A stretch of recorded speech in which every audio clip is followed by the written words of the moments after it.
Hey, what's up, everybody? It's Charleston, and welcome you guys to another episode of the Dreamerspro Show, where we cover everything from sports, hot topics, classic debates, entertainment, and when we give you guys a fresh perspective on things and how we see them. And this is an episode that I've been really looking forward to, so please make sure you go and like the video and subscribe to the channel. Now, a lot of people have been asking us over the weekend, when are you going to talk about the Redeem team? When are you going to talk about that? When are you going to talk about that? When are you going to talk about that? First of all, let me say this. I was one of the people out there that was very, very excited to watch the new Redeem Team, documentary on Netflix, right?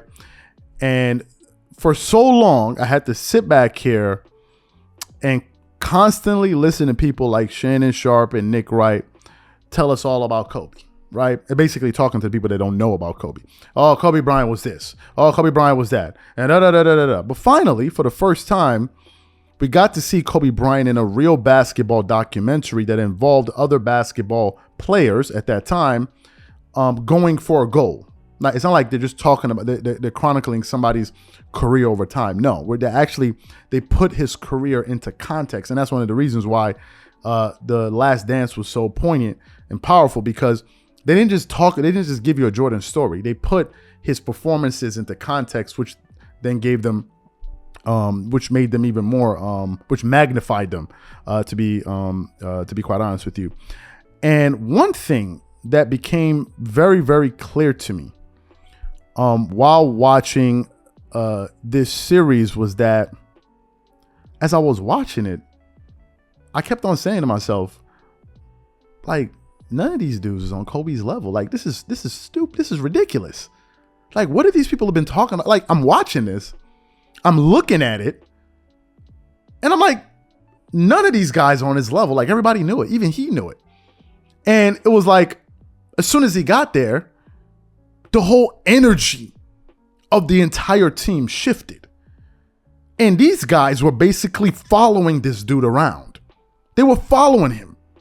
It sounded like a bunch of guys that were in awe. These are all great all-world NBA players. And here you have a guy, he walks in, and immediately you could tell, like, okay, this guy is on a totally different level. And after watching that doc, it inspired me to start to do some research about Kobe Bryant's career around that time in the NBA. And what I found absolutely astonished me, and I'm going to share with you guys here today. But before we get into that, this video is brought to you by our sponsor, Aura, who's also the official sponsor of the T-Wolves. Do you know what the fastest growing crime in America is today? It's identity theft.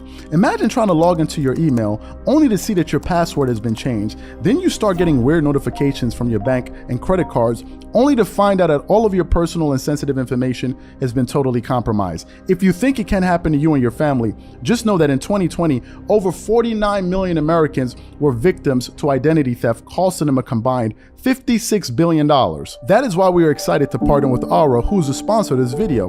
Aura is the #1 identity theft and financial fraud protection.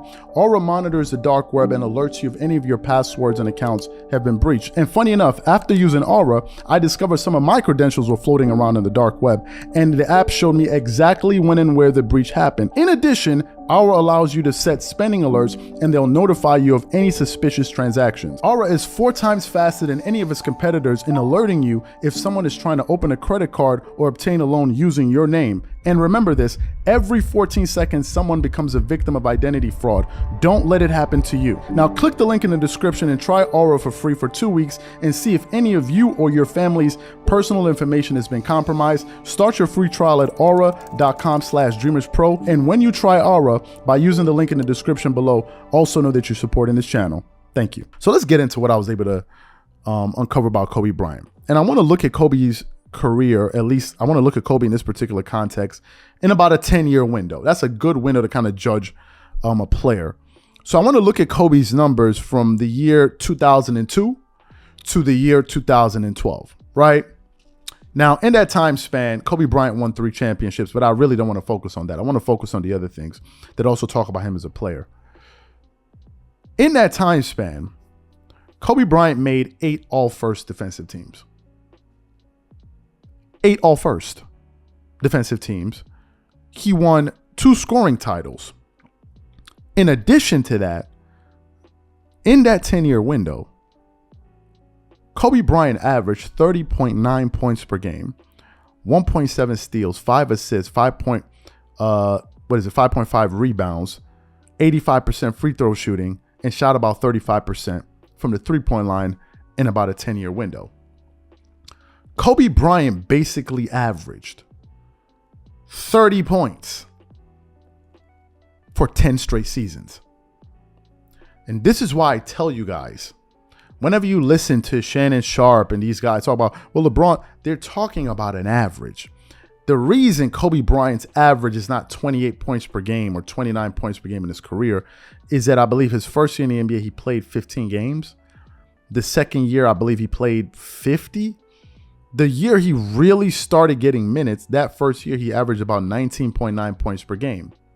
The last 4 seasons of his career, he was injured. He was hurt. So if you look at Kobe, if you look at Kobe Bryant's career in context, you'll understand just how good. That's why it's laughable. And usually the people saying this are people that, number one, are being disingenuous and dishonest. Sorry to say. Or number two, they never watched him. Those are the only 2 explanations for. If you watch Kobe play, nothing in your brain would signify to you that there's somebody else or LeBron, whoever these guys is a better scorer. There's none of these guys. I'm sorry. Not Kevin Durant. No, I'm sorry. Not Carmelo Anthony, not LeBron, none of them. I'm sorry. If we're just talking about scoring, AI was a better scorer than most guys. There was none of them. But that's just one point.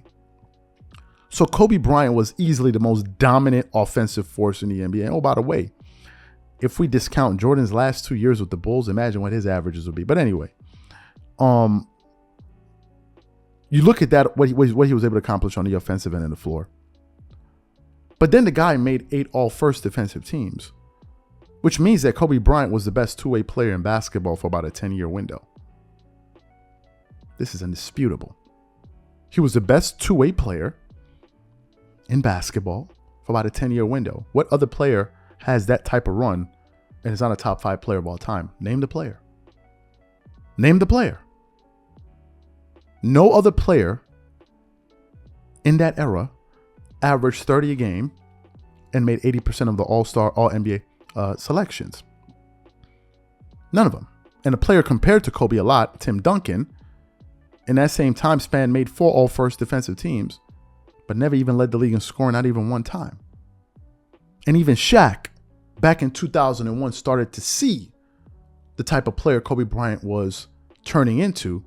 And that's one of the reasons he said, I'm playing with the best player in the world. That's Shaquille O'Neal. Now, for those of you who don't believe me, take a quick listen to Shaq. It's only about 20 seconds. Take a quick listen to Shaq basically saying that he's playing with the best player in the world. Take a listen to that. It's good being on a great team. Tonight was a easy game. I missed some chippies I don't usually miss, but Kobe, Rob, D-Fish, it made me look good. And it's good to play with the best player in the world on your team because it makes stuff a lot easier. Kobe calls you the best player in the world. Obviously, you guys getting along quite well out there. 28 points tonight. How physical was it? Was it tougher if you get the point? Now, beyond the stats, we saw what we saw. I saw Kobe dunk on Yao Ming. I saw Kobe reverse dunk on Kevin Garnett and Latrell Sprewell and go through dude's chest. I heard Bill Walton say Kobe Bryant just dunked on the entire state of New Jersey. I saw Kobe score 50 points in 4 straight games. I saw Kobe outscore an entire NBA team in 3 quarters. There's nobody in the NBA that can do that. There's nobody, not Kevin Durant, none of them can do it. None of them. That's why I always say, all I'm giving you and all I will ever give you is Michael Jordan and Kareem. Apart from that, I'm not trying to hear it. I'm not trying to hear it. And when we talk about his work ethic, what are we even talking about? How can I rank these cats higher than him when they learned their work ethic from him? Why would I do that? These guys are like, Kobe goes to the gym at 4 a.m. Damn, we got to start. Why weren't they going? Why are they following him? Who would follow somebody that you think you're better than? Who does that unless you're an idiot? who mimics somebody that they think is less successful than them, unless you're an idiot. Only idiots mimic people that are less successful and do what they do and follow them. These guys were looking up to him like, yo, show us the way. What did Carmelo Anthony say? He was like, yo, I'm tired of watching you guys lose. This is embarrassing. This is like, nobody watching that at the end of that will say, no, Kobe still, he not the top 10 player. You got to be on something. Again, it's either you never saw Kobe play or you're being dishonest and you don't want to give him his props because you're too busy twerking it up for whoever else. This is just what I think. Whatever you guys think, leave your thoughts and comments in the comment section. Catch y'all on the next episode. Peace.